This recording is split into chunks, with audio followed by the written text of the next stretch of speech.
Good morning, everyone. So I will dive in directly to my presentation, Sustainable Food System, a Paradigm Shift. I think much has been said already about COVID-19. So for my presentation, I would just like to focus on how this global pandemic has exposed the fragility of our broken food systems, its inherent inequalities and injustices, and how nature is very much interlinked.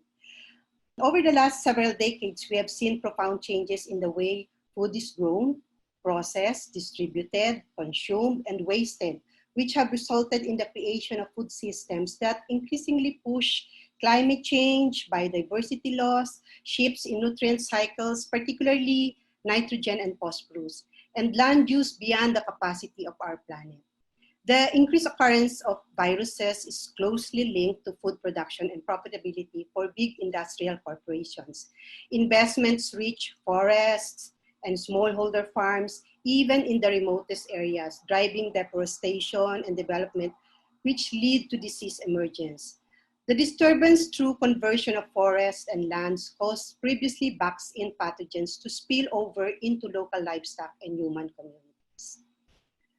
Although we have this problem now of the pandemic, we are also saying that it is closely linked to the productivist narrative. While COVID-19 is a major threat to food security, we all know that the state of food security and nutrition, even before the outbreak of COVID-19, was already alarming. Some staggering data on the state of food insecurity and malnutrition were already presented on day one. Like climate change and other challenges that family farmers are now facing, our broken food systems are results of a cycle of destructive practices and policy choices that worsens imbalances of power. A lot of it has to do with the way we view food systems. The prevailing narrative is one many people call as feed the world, or productivist narrative, which focuses on the quantity of food and calories produced. It is based on assumptions that we need to double food production by 2050, maximize yields, and base our production on export-oriented models from the global north. Efforts to minimize the social, health, or ecological costs are considered but seen as less important than the goal of increasing food production to feed the world. And because of this narrative, the full picture is often lost from view. Here, I would just like to highlight how data show that increase in agricultural production has already far outstripped the population growth. You can see from the slide that there's a lot of production already, and it's growing faster than its population, but only 43% of the global cereal production is used directly as food. So you can see here that the remainder, 36%, is used for animal feed, and the rest are used for other industrial products. The same is true with how the agricultural land acquisition for crops in million hectares, according to destination of use, can be seen in this chart. And you can see that only 3.3% of the total land acquisition, or about 10%, is used exclusively for food crops. And the rest, the bigger chunk, is actually used for multiple use, including fuels and non-food crops. So you can see there's a lot of competition on the food that is being produced. And we can say that the world trade has enormous impact on agricultural policies in many developing countries. Rather than providing the population with food or promoting the development of domestic markets in rural areas, government and local elites frequently pursue the primary goal of generating foreign currency and tax revenue from agricultural exports. So you can see from the graph how the least developed countries have higher imports than exports. And apart from minerals, the 48 poorest countries of the world, or the LDCs, have hardly any other export products than agricultural commodities. So neglecting domestic food production in favor of the cultivation of cash crops has caused high import bills for them. As net importers of food, our countries become dependent on world market prices, over which we have no influence. The least developed countries and the poor in rural areas are the losers of global trade and its ongoing liberalization. As net buyers of food, we are extremely vulnerable when there are pandemics like what we have now.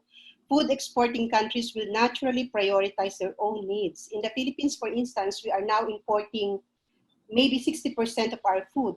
That was already a problem even before the crisis. We have no food security, even in basic crops like rice. And yet, our domestic agricultural sector is largely unprofitable. The only one that makes real money are those exporting cash crops. So the retreat of the states from agricultural production has really resulted to corporate concentration. In the process, smaller size food producers have been marginalized because although they can be highly productive per hectare of land and highly resource efficient, if provided with adequate support, they are less competitive under prevalent market conditions. The larger agribusiness corporation is such that these actors have acquired, in effect, a veto power in the political system. In effect, the global food security is now in the hands of a big corporation, which is really scary. So the prevailing narrative has resulted in unsustainable food systems that harm human, ecological, and animal health. We need to balance power relations and empower family farmers so they can participate meaningfully in nation building. We cannot continue business as usual. It is not an option. Transformational change is a must. The crisis has exposed the weaknesses and the underlying risks, inequities in our food systems. Obviously, we cannot go back to the same broken systems. We need radical change if we want to be more efficient, sustainable, and eventually achieve genuine food security and avoid another disastrous pandemic in the future. We need to facilitate urgent transition to sustainable food systems. We hope that the lessons of this pandemic will help diverse actors identify and prioritize the policies, practices, and business models that align human, ecological, and animal health outcomes. So instead of intensive farming, the emphasis has to shift to agroecological farming systems. Apart from the strong environmental benefits of agroecology, which we all know, it also provides social and health benefits. Diverse farming systems contribute to more diverse diets for the communities that produce their own food, thus improving nutrition. We need to rebuild our local economies based on agriculture. The first and foremost requirement is to accept the important role of agriculture can play in revitalizing the economy in the years to come. The economic concept that encourages farmers to be forced out of agriculture to the cities where cheaper labor is needed has to change. If agriculture becomes economically viable, the rural economy too undergoes a rapid transformation, thereby drastically reducing the rural-urban migration. Local food system can be rebuilt through appropriate investments in infrastructure, packaging and processing facilities, and distribution channels, and by allowing smallholder farmers to organize themselves in ways that yield economies of scale and allow them to move towards high-value activities in food supply chain. Also, the traditional food, including the neglected and underutilized plant species that are found in the local food systems, are proven to be of high nutritional value, which can boost immunity system, a highly relevant factor for mitigation strategies in these types of pandemic. To help sustain these efforts, capacities of smallholder farmers and indigenous communities, especially women and youth, should be enhanced. Food systems must be reshaped in order to be more inclusive of women and youth who have generally been disadvantaged in the past, both as a result of inequitable food chains and because agricultural technologies have not taken into account their specific needs. Governments could achieve this by providing strong support to this particular sector based on the provision of public goods for training, storage, and connection to markets and on the dissemination of agroecological modes of production.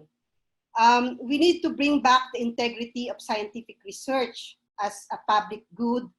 The intellectual property regime has eroded the values of scientific researches in such a way that most agricultural researches now are done to serve the interests of big corporations instead of serving the family farmers. Sorry that I don't have much time to elaborate on all the items that I have provided in the slide, but just to leave you this quote, which I don't remember anymore where I get it. I hope this will inspire us all to move towards a better, sustainable, and resilient food systems for all. Thank you. Mabuhay ang pamilyang magsasaka.